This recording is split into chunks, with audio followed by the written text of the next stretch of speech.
Kasih dalam Tuhan, pada saat pagi hari ini kita akan bersama-sama merenungkan satu tema, yaitu hidup beriman di tengah dunia yang penuh dosa. Hidup beriman di tengah dunia yang penuh dosa. Mungkin ketika berbicara tentang tema ini, hidup beriman di tengah dunia yang berdosa, kita mengatakan itu tema yang biasa-biasa saja. Kita juga tahu, udah paham bahwa kita ini adalah orang beriman yang sedang diutus oleh Tuhan ke tengah-tengah dunia ini. Baik Bapak Ibu Saudara yang terkasih dalam Tuhan, jika memang demikian yang terjadi dalam diri kita, bahwa kita memang adalah orang-orang yang sudah secara khusus dipilih oleh Allah untuk memiliki iman kepadanya, dan Ia menempatkan kita di tengah-tengah dunia ini. Kita akan belajar dari satu bagian firman Tuhan yang akan sungguh-sungguh mengoreksi hidup saya dan Bapak Ibu. Sungguhkah saya dan Bapak Ibu layak dan patut disebut sebagai orang beriman, orang yang hidup, orang yang tetap hidup beriman di tengah dunia yang penuh dosa? Benarkah saya dan Bapak Ibu adalah orang beriman yang hidup di tengah-tengah dunia yang penuh dosa ini? Orang-orang yang tetap hidup beriman di tengah-tengah dunia yang penuh dosa. Kita akan belajar dari Kejadian pasal 4 ayat 1 sampai 16 dan Ibrani 11 ayat yang keempat. Kita akan bersama-sama membacanya. Bapak Ibu Saudara boleh membuka Alkitabnya masing-masing, baik Alkitab secara fisik maupun Alkitab elektronik. Kita akan membuka di dalam Kitab Kejadian pasal yang keempat ayat 1 sampai dengan ayatnya yang ke-16. Kaum wanita akan membaca dengan saya ayat yang pertama, kemudian ayat yang kedua kaum pria, demikian seterusnya. Kaum pria dan kaum wanita silih berganti sampai dengan ayat yang ke-16.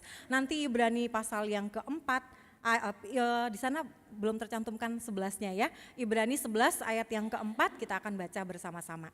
Ya, terima kasih rekan-rekan multimedia sudah menolong. Ya, baik Bapak Ibu Saudara, kita akan baca Kejadian pasal yang keempat ayat yang pertama sampai ke-16, kaum wanita terlebih dahulu ayatnya yang pertama. Kain dan Habel, 1, 2, 3. Kemudian manusia itu bersetubuh dengan Hawa istrinya dan mengandunglah perempuan itu, lalu melahirkan Kain. Maka kata perempuan itu, aku telah mendapat seorang anak laki-laki dengan pertolongan Tuhan.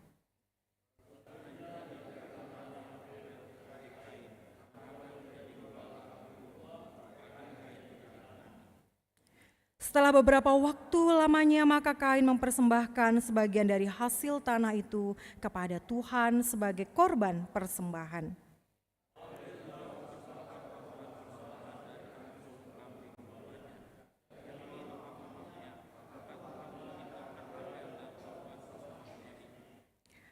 Tetapi Kain dan korban persembahannya tidak diindahkannya. Lalu hati Kain menjadi sangat panas dan mukanya muram.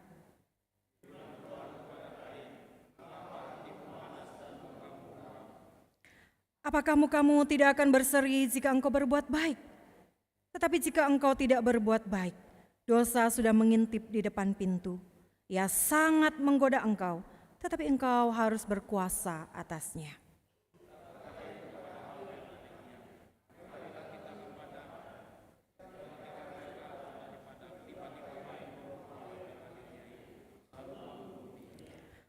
Firman Tuhan kepada Kain, di mana Habel adikmu itu? Jawabnya, aku tidak tahu. Apakah aku penjaga adikku?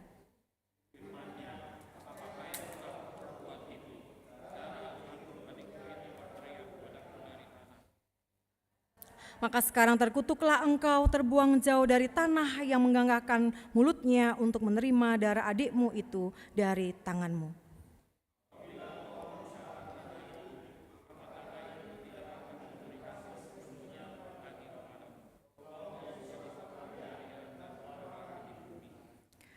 Kata Kain kepada Tuhan, hukumanku itu lebih besar daripada yang dapat kutanggung.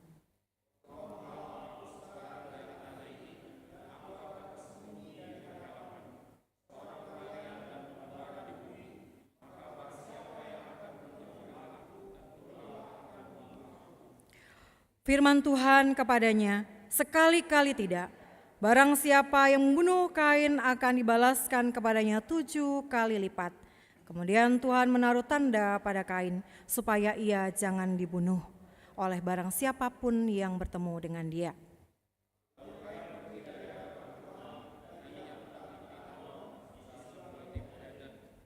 Kita akan membaca bersama-sama Ibrani pasal yang ke-11 ayat yang keempat. Ibrani 11 ayat yang keempat.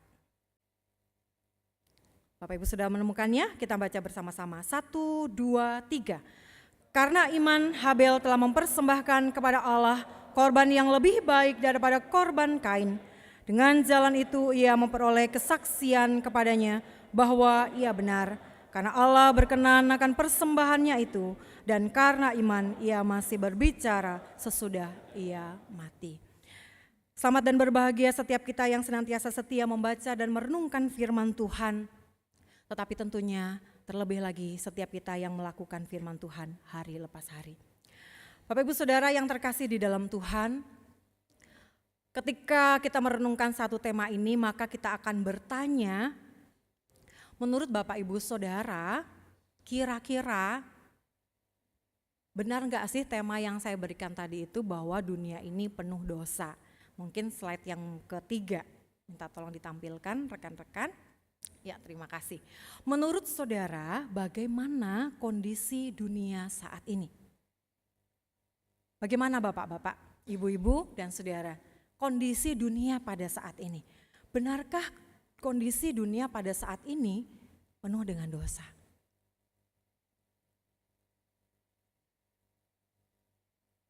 Benar nggak Bapak-bapak dan Ibu-ibu dan saudara? Yang jawabannya di depan. Bapak Ibu dan saudara yang terkasih di dalam Tuhan, kalau kita mau melihat gambaran dunia pada saat ini, kita akan melihat gambaran dunia pada saat ini dalam slide berikutnya. Yang pertama, kalau Bapak Ibu Saudara membaca di berbagai media yang ada, atau mungkin boleh melihat tayangan-tayangan di media elektronik yang ada, begitu banyak berita yang kita terima tentang pembunuhan dan sebagainya ya, tentang KDRT, tentang pelecehan secara seksual dan sebagainya. Kekerasan dan pembunuhan semakin meningkat, bahkan dilakukan oleh anggota keluarga sendiri, baik itu suaminya, baik itu orang tuanya, baik itu anaknya, tetangganya, bahkan rekan yang paling dekat sekalipun. Kekerasan dan pembunuhan semakin meningkat. Di dalam Kejadian pasal 4 ayat yang ke-8, Kain membunuh Habel karena iri hati dan karena kebencian. Karena kebencian dan iri hati yang tidak terselesaikan, maka Kain membunuh adiknya Habel. Nah, saat ini kita melihat hal yang sama terjadi, namun pada saat-saat ini Bapak Ibu Saudara yang terkasih di dalam skala yang lebih besar. Sekarang kita boleh melihat kalau ini adalah pembunuhan yang terjadi yang pertama kali di antara manusia.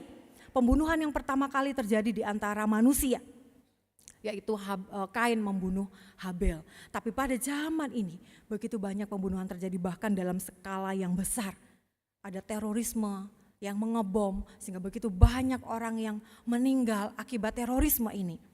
Ada begitu banyak kejahatan massal, ada peperangan yang terjadi, ada kekerasan dalam rumah tangga, ada konflik sosial yang semakin meningkat.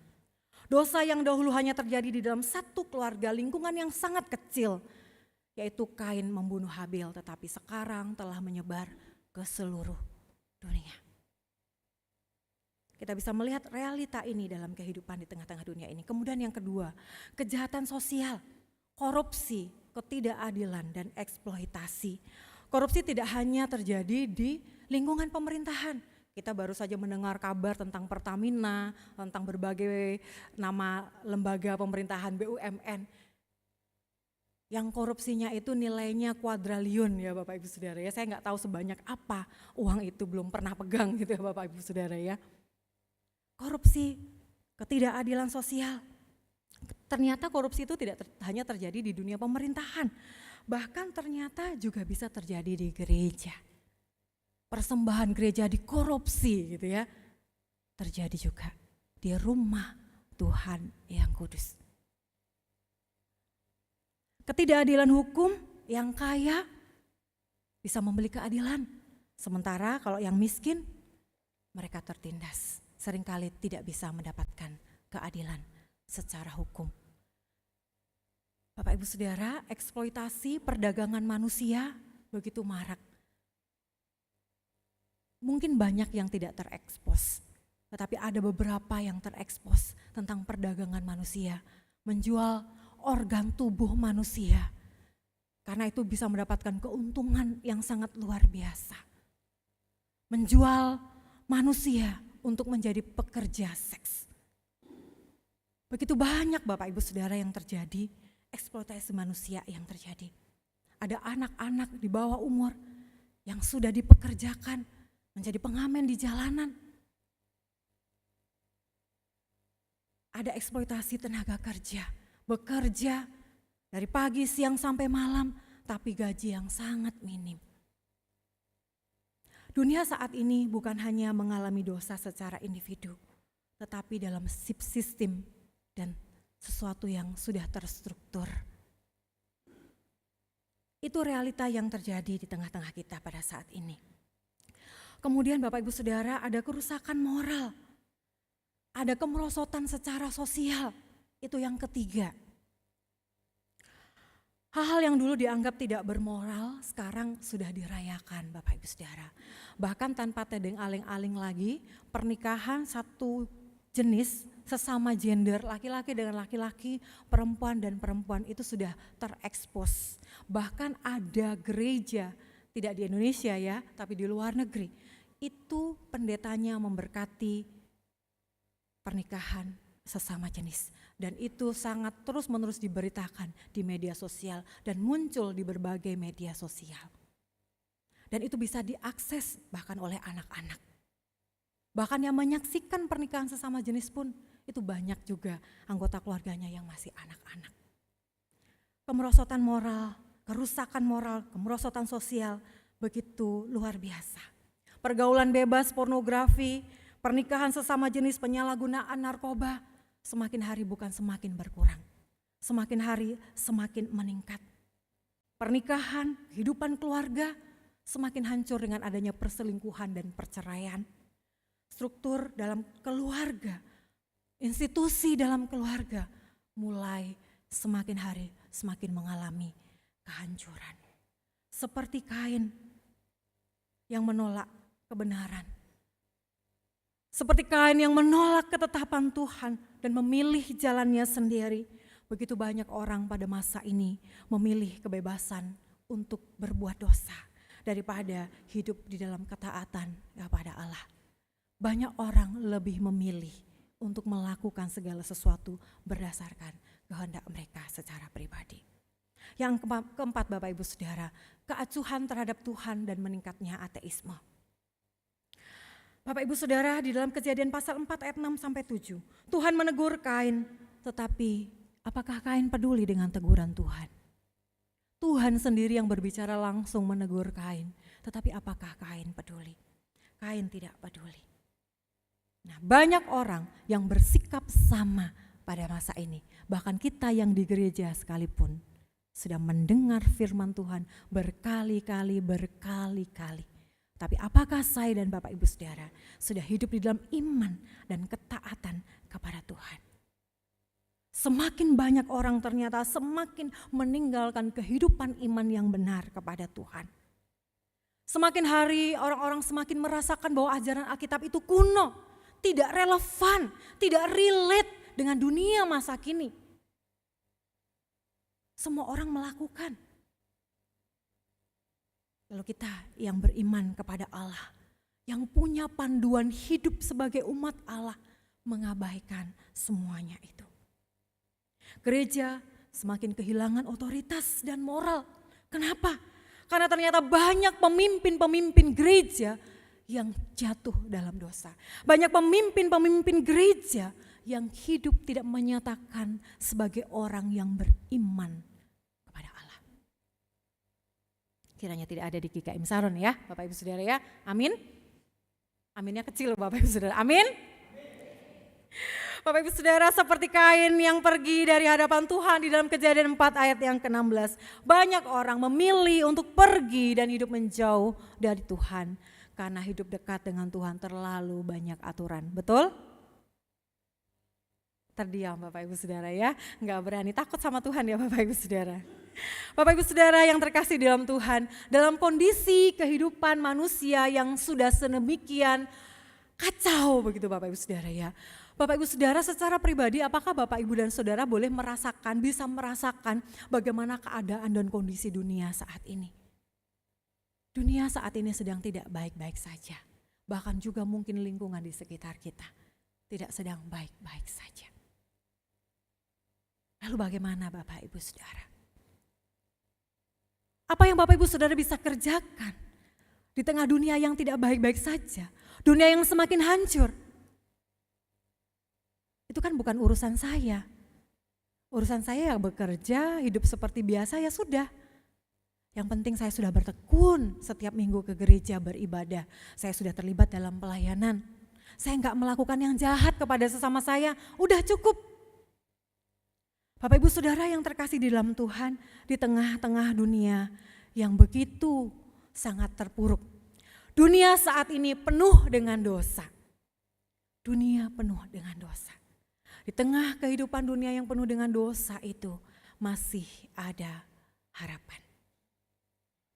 Masih ada harapan di dunia yang penuh dosa.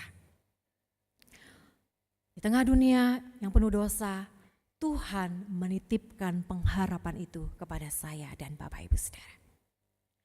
Tuhan menitipkan pengharapan itu kepada saya dan Bapak Ibu Saudara. Kalau saya dan Bapak Ibu Saudara mengaku sebagai umat Allah, mengaku sebagai milik Yesus Kristus, mengaku sebagai umat yang ditebus, yang dikhususkan, yang dipisahkan dari dunia ini, yang dikhususkan bagi Allah, maka saya dan Bapak Ibu Saudara dititipi oleh Tuhan, dititipi pengharapan itu bagi dunia ini. Bapak Ibu Saudara, pengharapan itu ada di tangan Bapak Ibu Saudara. Bapak Ibu Saudara dipanggil tetap beriman kepada Allah di tengah kondisi dunia yang sudah semakin hari semakin meninggalkan iman yang sejati kepada Allah. Banyak orang datang ke gereja, banyak orang datang beribadah, banyak orang yang datang melayani Tuhan. Tetapi pertanyaannya, apakah setiap orang yang datang beribadah, Bapak Ibu Saudara dan saya yang datang melayani itu berkenan kepada Tuhan? Apakah ibadah kita, persembahan kita diindahkan oleh Tuhan? Coba Bapak Ibu Saudara bertanya secara pribadi sama Tuhan. Tuhan, aku hari ini beribadah. Apakah Engkau berkenan Tuhan dengan ibadahku? Bapak Ibu Saudara silakan bertanya sendiri secara pribadi kepada Tuhan. Karena itu Bapak Ibu Saudara, saya mengajak saya dan Bapak Ibu Saudara, mari periksa diri kita.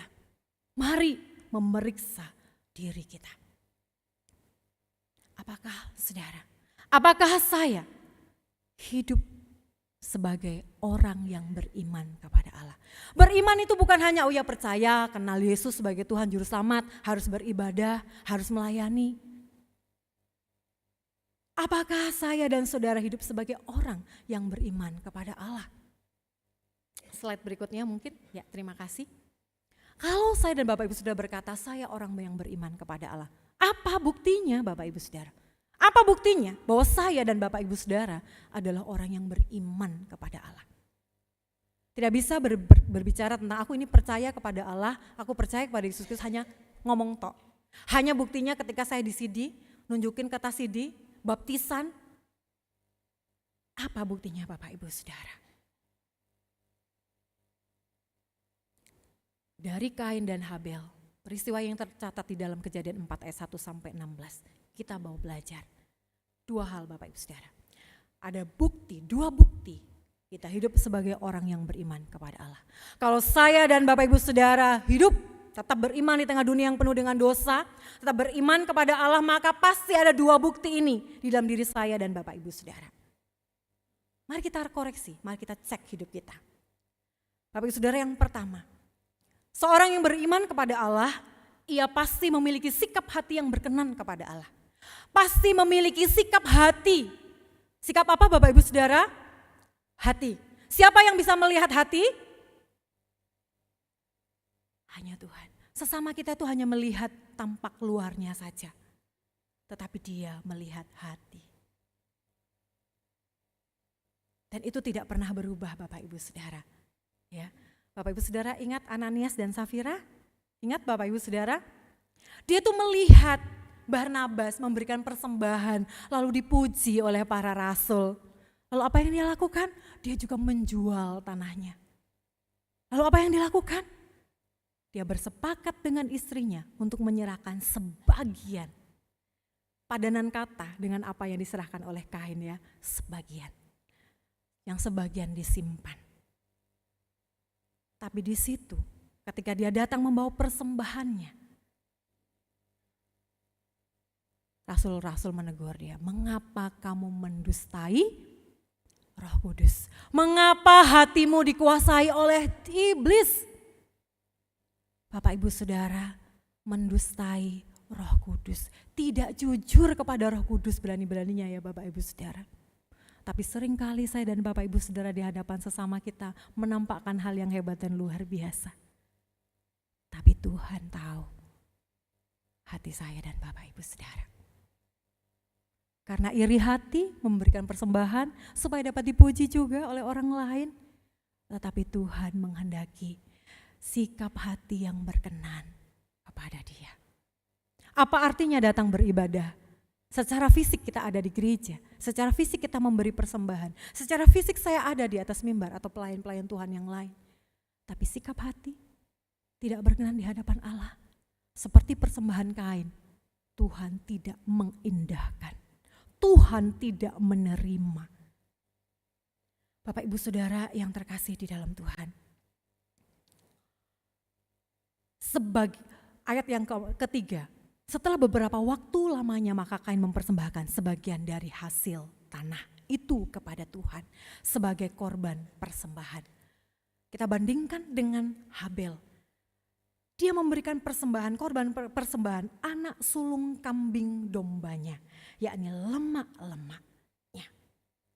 Di sana dikatakan Tuhan, maka Tuhan mengindahkan, apa Bapak Ibu Saudara? Mengindahkan persembahannya atau Habel duluan? Persembahan dulu apa Habel duluan? Habel duluan apa persembahan? Habel. Sama kan di bawah Kain duluan atau persembahannya yang disebutkan? Kain dan korban persembahannya. Artinya orangnya dulu berkenan, baru persembahannya diterima. Kalau orangnya tidak berkenan, maka otomatis persembahannya juga tidak diterima oleh Tuhan. Ketika Kain dan Habel memberikan persembahan korban, pada waktu itu beribadah itu gak sama kayak kita datang ke gereja, tapi pada waktu itu mendirikan mezbah korban bakaran. Ya, mereka membangun mezbah dan Tuhan menerima korban Habel dan menolak korban Kain. Masalahnya bukan persembahannya Bapak Ibu Saudara. Oh, persembahannya Kain karena binatang terbaik. Kalau Kain bukan persembahannya itu cuman dari sayur mayur, makanya gak diterima oleh Tuhan. Bukan itunya Bapak Ibu Saudara. Memberikan persembahan, wujud yang diberikan itu Bapak sudah dimulai dari sikap hatinya. Ibrani pasal 11 ayat 4 menyatakan di situ bahwa ia dinyatakan benar oleh Allah. Karena dia memberikan persembahan berdasarkan iman kepada Allah, maka Allah mengindahkannya. Mengapa dikatakan iman? Kenapa dikatakan Habel itu memiliki iman yang benar sehingga dia memberikan persembahan yang lebih baik? Ibrani mencatat bahwa Habel memberikan persembahan yang lebih baik dari Kain. Ini menunjukkan ciri iman yang benar. Yang pertama Bapak Ibu Saudara, dia itu mengutamakan Tuhan. Karena Tuhan itu melihat hati, maka Tuhan itu tahu hatinya Habel. Dia mengutamakan Tuhan dan menghormati Allah. Dia mengutamakan Allah dan menghormati Allah.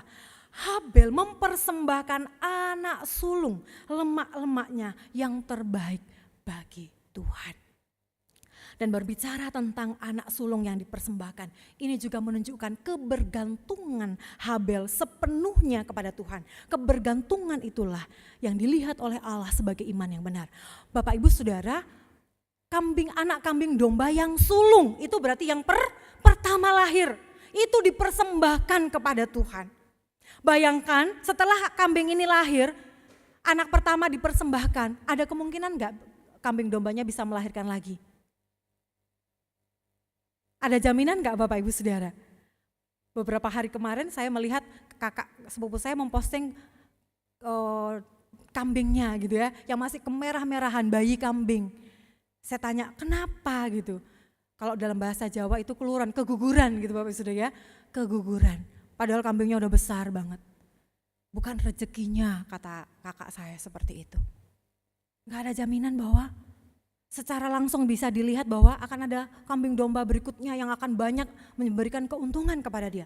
Tetapi di dalam iman dia meyakini akan berkat kasih setia Allah sehingga dia berani memberikan persembahan yang sulung, yang pertama dari apa yang dihasilkan. Itu dilakukan oleh Habil karena dia mengutamakan Allah, menghormati Allah dan bentuk kebergantungan kepada Allah. Inilah iman yang tulus dari Habil. Dan dia sungguh-sungguh memberikan persembahan itu kepada Allah. Inilah hati yang benar yang dilihat oleh Allah di dalam diri Habil.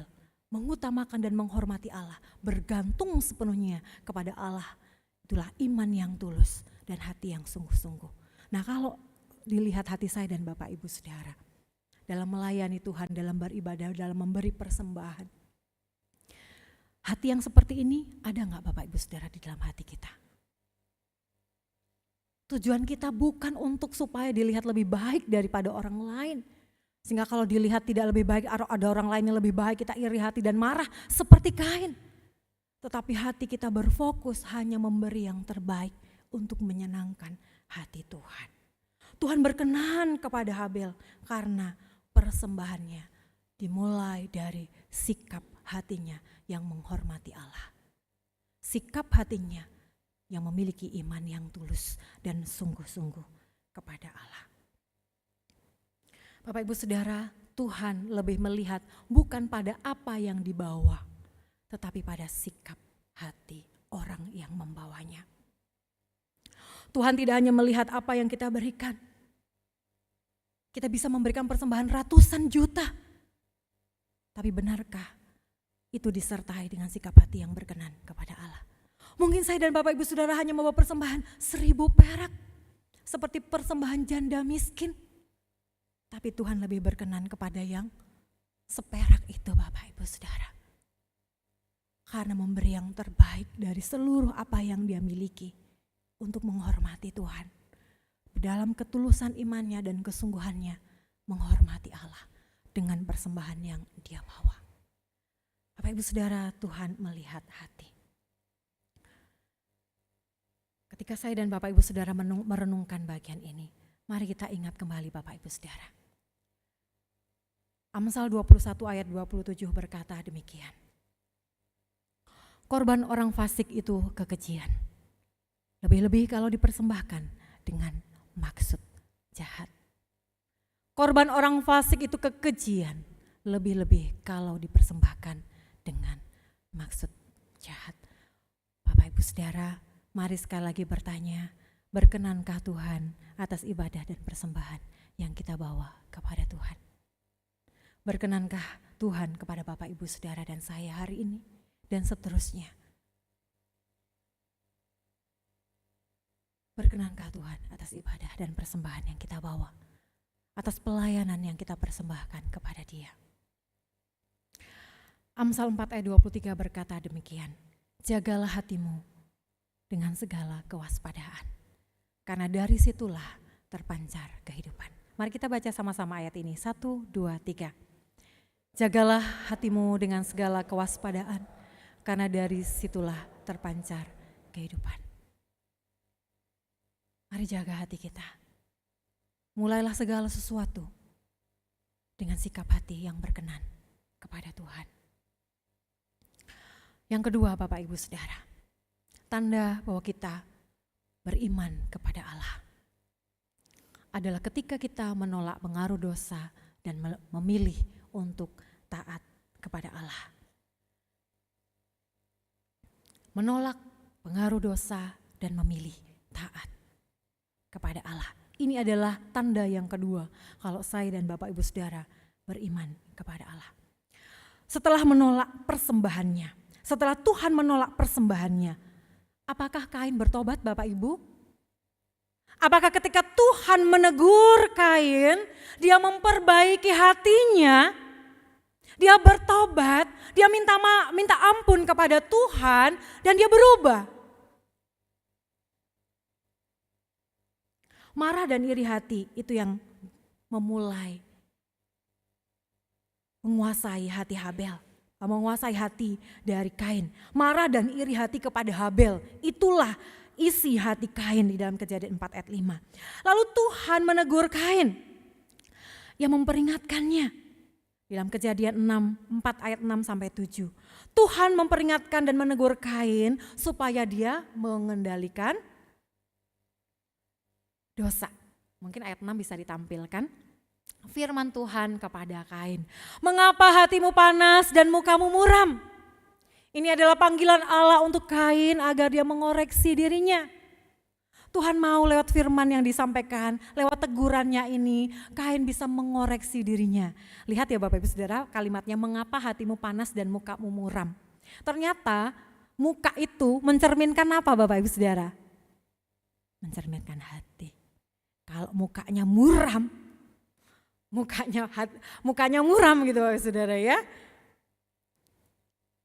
Bisa gak itu jadi tanda bahwa hatinya sedang panas? Pernah gak Bapak Ibu Saudara melihat wajah orang yang sedang marah? Orang yang gak suka akan sesuatu.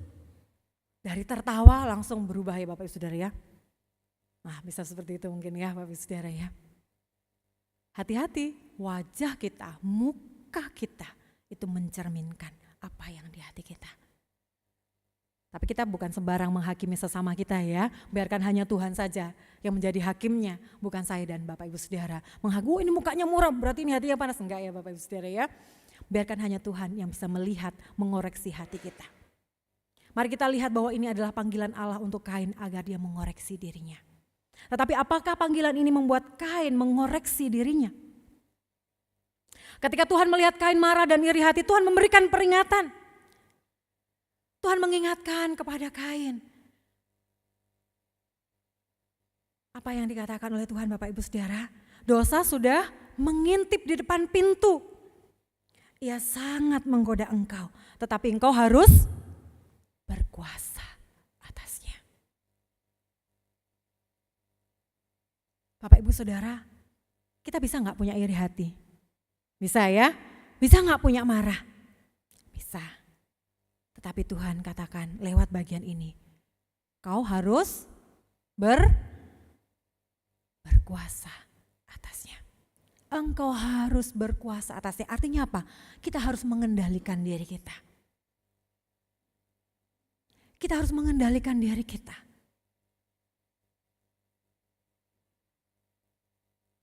Karena kita tahu bahwa kita adalah umat yang harus lebih tunduk kepada kehendak Allah ketimbang mengekspos atau mengeksploitasi segala sesuatu yang ada di dalam diri kita yang kita tahu itu adalah dosa dan tidak berkenan di hadapan Tuhan. Dosa selalu mengintai dan menunggu kesempatan untuk menyerang dan menjatuhkan kita.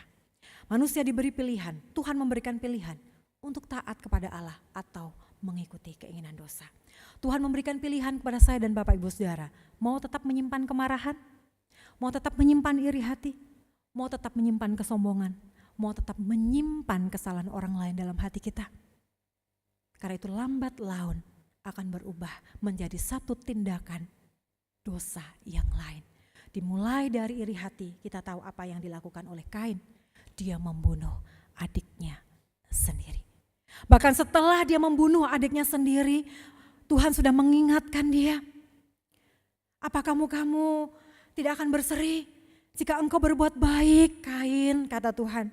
Tapi jika engkau tidak berbuat baik, dosa sudah mengintip di depan pintu. Ya sangat menggoda engkau, tetapi engkau harus berkuasa atasnya. Tuhan sudah mengingatkan dia. Apakah dia memilih untuk mengikuti kehendak Tuhan? Tidak Bapak Ibu Saudara yang terkasih dalam Tuhan. Kalau kita melihat bagian selanjutnya, justru langkah berikutnya yang diambil oleh Kain. Dia mengajak adiknya ke padang, lalu dia tiba-tiba memukul Habil adiknya itu, lalu membunuh dia. Dia tidak juga mendengar peringatan Tuhan. Lalu dia mengambil langkah yang lebih keji daripada sikap hati. yaitu membunuh adiknya sendiri. Lalu ketika Tuhan datang kepada Kain, Tuhan bertanya, di mana Habil adikmu itu Kain, di mana adikmu? Lalu apa jawabnya? Apa jawab si Kain ini Bapak Ibu Saudara? Yang tanya itu Tuhan loh Bapak Ibu Saudara. Tetapi dia menjawab, aku tidak tahu. Bayangin Bapak Ibu Saudara. Tuhan tuh tahu segala sesuatu. Tuhan itu tanya, bukan dia gak tahu di mana si Habel. Tapi Tuhan sedang menuntut pertanggungjawaban dari Kain. Yaitu pengakuan Kain di hadapan Tuhan atas kesalahannya. Tetapi dia justru berkata, aku tidak tahu. Kita pun bisa melakukan kesalahan dan kita pura-pura tidak tahu. Menutup mata kita. Bahwa itu adalah kesalahan yang tidak berkenan di hati Tuhan. Bapak Ibu Saudara yang terkasih di dalam Tuhan. Apakah kejahatan Kain berhenti sampai di situ Bapak Ibu Saudara? Ketika Tuhan berkata darah adikmu itu loh berbicara, menuntut keadilan. Karena itulah Kain dihukum oleh Allah. Nah bahkan ketika dia dihukum oleh Allah, ketika Tuhan menyatakan hukumannya kepada Habel, kamu akan terbuang jauh. Bapak Ibu Saudara kita lihat ya dosa mulai dari Adam dan Hawa berkembang kepada Kain. Di sini hukumannya lebih lagi Bapak Ibu Saudara ya. Kalau waktu itu tanah terkutuk, mereka harus bekerja keras. Tapi di bagian ini, atas dosa dan kesalahan si Kain, maka di sana terkutuklah engkau terbuang jauh dari tanah yang mengangkat mulutnya untuk menerima adikmu. Justru dia terbuang jauh dari tanah di mana Tuhan memberikan kepercayaan untuk dia menghasilkan sayur-sayuran yang dia persembahkan kepada Allah. Lebih lagi ada hukuman untuk Kain. Bapak Ibu Saudara, ketika kita mengalami kesulitan, tantangan, kesengsaraan dalam hidup ini, hari ini kita juga belajar, kita bisa mengoreksi diri kita. Memang tidak segala kesengsaraan penderitaan itu karena dosa seperti yang dialami Ayub. Tetapi patut kita mengoreksi diri kita ketika kita mengalami penderitaan yang bertubi-tubi begitu dalam. Bisa jadi itu karena dosa yang belum Bapak Ibu selesaikan. Bisa jadi itu karena pemberontakan-pemberontakan yang Bapak Ibu Saudara lakukan di hadapan Tuhan. Karena itu kembalilah dalam pertobatan kepada Tuhan. Kembalilah untuk tidak lagi mengikuti keinginan-keinginan dosa itu. Tetapi kembalilah untuk tunduk, hormat dan taat kepada Allah. Jangan seperti Kain, dihukum sekalipun dia masih protes kepada Tuhan. Dia berkata hukumanku itu lebih besar daripada yang dapat kutanggung. Dia masih protes kepada Tuhan atas dosa dan kesalahan yang dilakukan. Betapa kejinya Kain. Ketika dia tidak taat kepada Allah, maka Bapak Ibu Saudara dia keji kepada sesamanya. Karena itu ketaatan kepada Allah itu akan tercermin secara nyata dan langsung di dalam kasih kita seorang akan yang lain. Di dalam diri kita boleh mengasihi sesama kita. Karena itu Bapak Ibu Saudara di dalam 1 Yohanes 4 ayat 20 dikatakan demikian. Jikalau seorang berkata aku mengasihi Allah dan ia membenci saudaranya, maka ia adalah pendusta. Karena barang siapa tidak mengasihi saudaranya yang dilihatnya, tidak mungkin dia mengasihi Allah. Jadi jangan pernah saya dan Bapak Ibu Saudara berkata mengasihi sesama kita, mengasihi Allah tetapi masih ada benci yang kita simpan kepada sesama kita. Masih ada niat jahat yang kita simpan dalam diri kita kepada sesama kita. Masih ada iri hati yang kita simpan kepada sesama kita. Masih ada rasa tidak suka seorang akan yang lain masih kita simpan di dalam diri kita. Karena tidak mungkin orang berkata mengasihi Allah, dia masih membenci sesamanya. Maka dia adalah pendusta. Siapa bapaknya dusta Bapak Ibu Saudara? Siapa bapaknya dusta? Iblis. Bukan Bapa, Allah kita yang maha pengasih itu.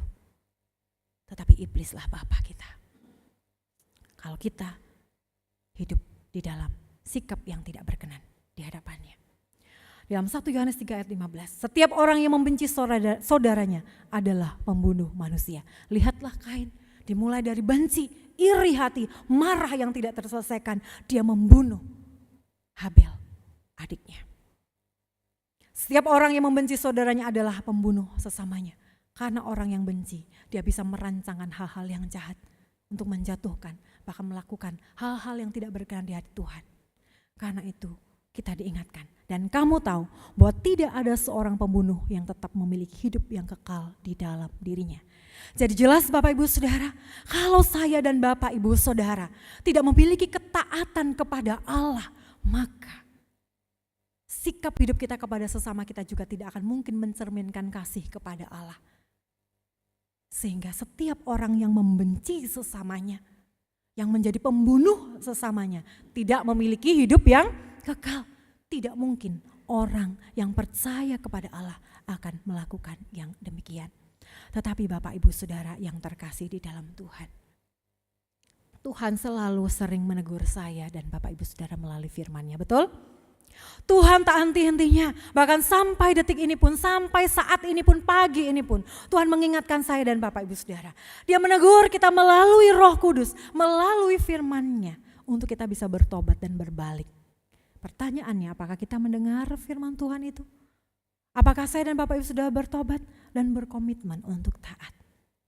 Atau tetap berjalan di dalam jalan dosa? Syukur kepada Allah di dalam anugerah keselamatan di dalam Tuhan Yesus Kristus. Sungguh kita melihat kejatuhan Kain, bahwa manusia itu tidak sanggup untuk melakukan apa yang baik dan benar. Tuhan melihat pergumulan itu, maka Ia mengutus Yesus Kristus untuk datang ke tengah-tengah dunia ini, supaya dimungkinkan orang berdosa itu mengalami pengampunan dari Allah.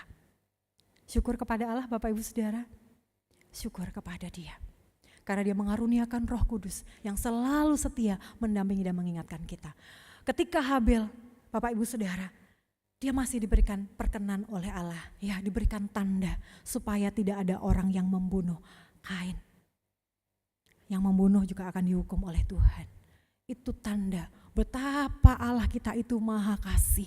Dia penuh anugerah dan belas kasihan.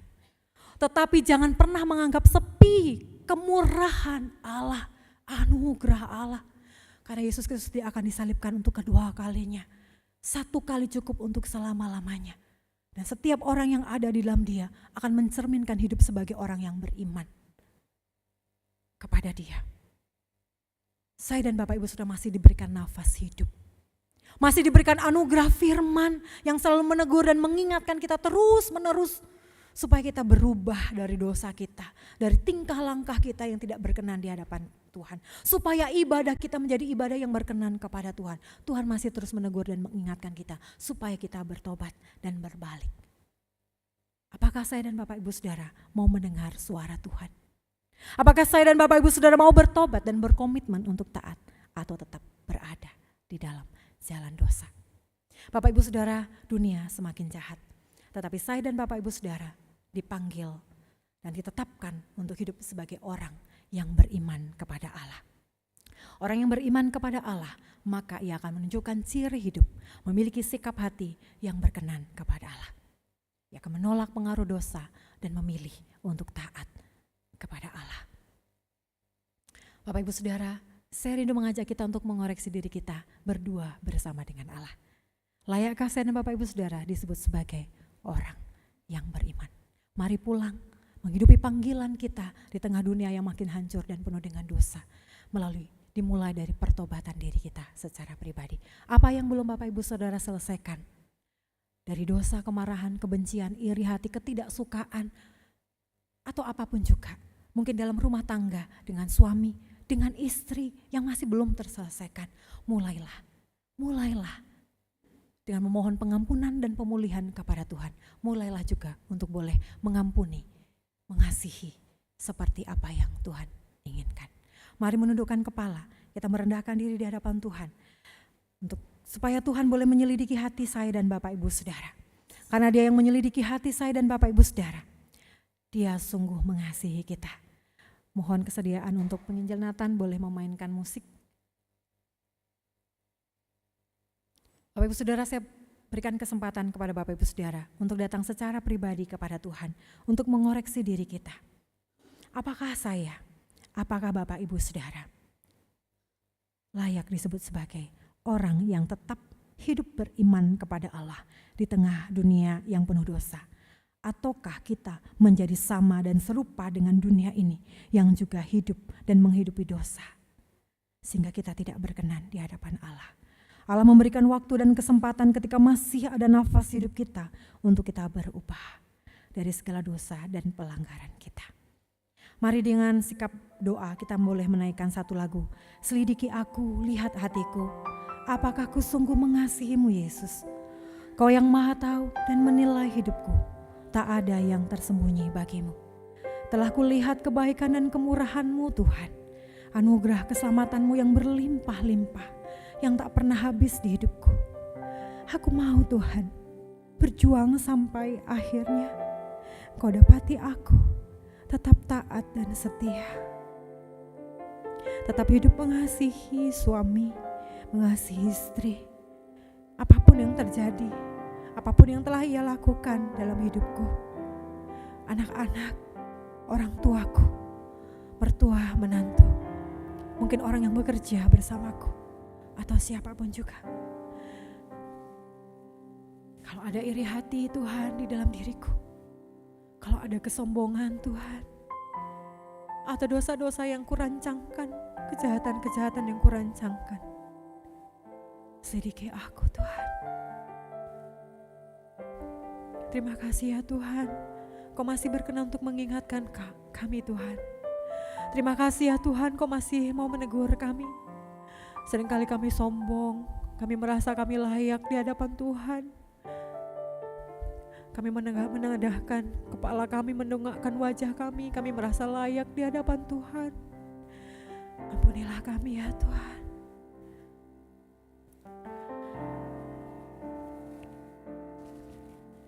Selidiki aku, lihat hatiku, apakah ku sungguh mengasihimu Yesus? Kau yang maha tahu dan menilai hidupku, tak ada yang tersembunyi bagimu. Telah kulihat kebaikan-Mu yang tak pernah habis di hidupku. Ku berjuang sampai akhirnya Kau dapati aku tetap setia.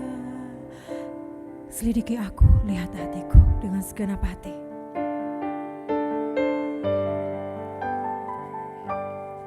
Selidiki aku, lihat hatiku, apakah ku sungguh mengasihimu Yesus? Kau yang maha tahu dan menilai hidupku, tak ada yang tersembunyi bagimu. Telah kulihat kebaikan-Mu yang tak pernah habis di hidupku. Ku berjuang sampai akhirnya Kau dapati aku. Ku berjuang sampai akhirnya Kau dapati aku setia ya Tuhan. Juang sampai akhirnya Kau dapati aku tetap setia.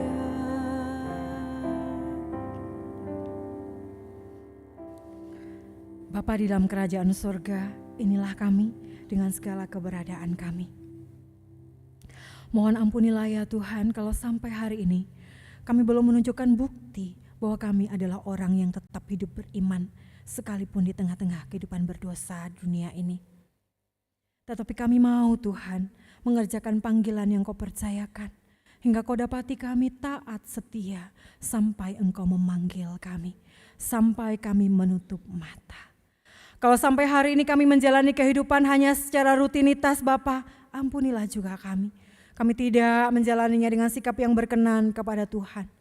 Ajar kami itu senantiasa hormat kepada Tuhan, mengutamakan Tuhan di atas segalanya, memberi yang terbaik dari seluruh waktu dan hidup kami untuk Tuhan, untuk menyenangkan hati Tuhan. Kami memberikan yang terbaik dengan kesungguhan hati kami di hadapan Tuhan. Dan kami tidak mau lagi mengikuti segala keinginan-keinginan dosa yang terus saja mempengaruhi kami Tuhan, yang senantiasa berusaha untuk mengungkung kami, yang terus berusaha untuk membelokkan langkah hidup kami Tuhan. Kuatkan dan teguhkanlah kami senantiasa ya Roh Kudus. Jangan tinggalkan kami Tuhan, setialah terus menopang kami. Dan kami pun secara pribadi berkomitmen untuk taat kepadamu ya Tuhan. Bukan pujian manusia, bukan kehebatan yang bisa dilihat oleh manusia atau dalam ukuran kami secara pribadi Bapa. Tapi kami hanya mau berkenan kepada Tuhan, kami hanya mau menyenangkan hati Tuhan, karena kami hanya mau memberi yang terbaik untuk Tuhan, karena kami mengasihi Tuhan, karena Tuhan begitu mengasihi kami. Apapun yang orang lain lakukan kepada kami Tuhan, biarlah itu juga tidak mempengaruhi rasa hormat dan kasih kami kepadamu, rasa hormat dan kasih kami kepada sesama kami. Terima kasih ya Tuhan, kalau Engkau masih mengingatkan kami, masih menegur kami, masih dengan begitu keras mencambuk kami dengan firman-Mu, itu tanda bahwa Engkau sangat-sangat mengasihi kami. Engkau masih memberikan kami nafas hidup, itu artinya kami masih diberikan anugerah untuk bertobat, sungguh-sungguh berubah. Terima kasih Bapa. Kami percaya hamba-hamba-Mu pagi hari ini nama demi nama, pribadi demi pribadi. Roh Kudus, Engkau sudah berbicara secara pribadi, lepas pribadi, melewati pergumulan-pergumulan dosa dan tantangan hidup kami pribadi lepas pribadi Tuhan. Engkau sudah berbicara secara pribadi Tuhan. Maka Engkau sendiri akan terus Bapa berada bersama dengan kami sepanjang jalan hidup iman kami di tengah-tengah dunia ini. Terima kasih Bapa, lindungi kami sampai akhir Bapa. Sehingga Kau mendapati kami sungguh-sungguh adalah orang yang beriman dengan benar seperti Habel. Terima kasih Bapa, terima kasih Tuhan Yesus, terima kasih Roh Kudus. Penyertaan-Mu sempurna bagi setiap kami, kasih-Mu sempurna bagi setiap kami yang hadir pada pagi hari ini, siapapun kami, nama demi nama. Terpuji nama Bapa, Tuhan Yesus dan Roh Kudus oleh kasih-Nya yang kekal selama-lamanya. Amin. Tuhan memberkati kita.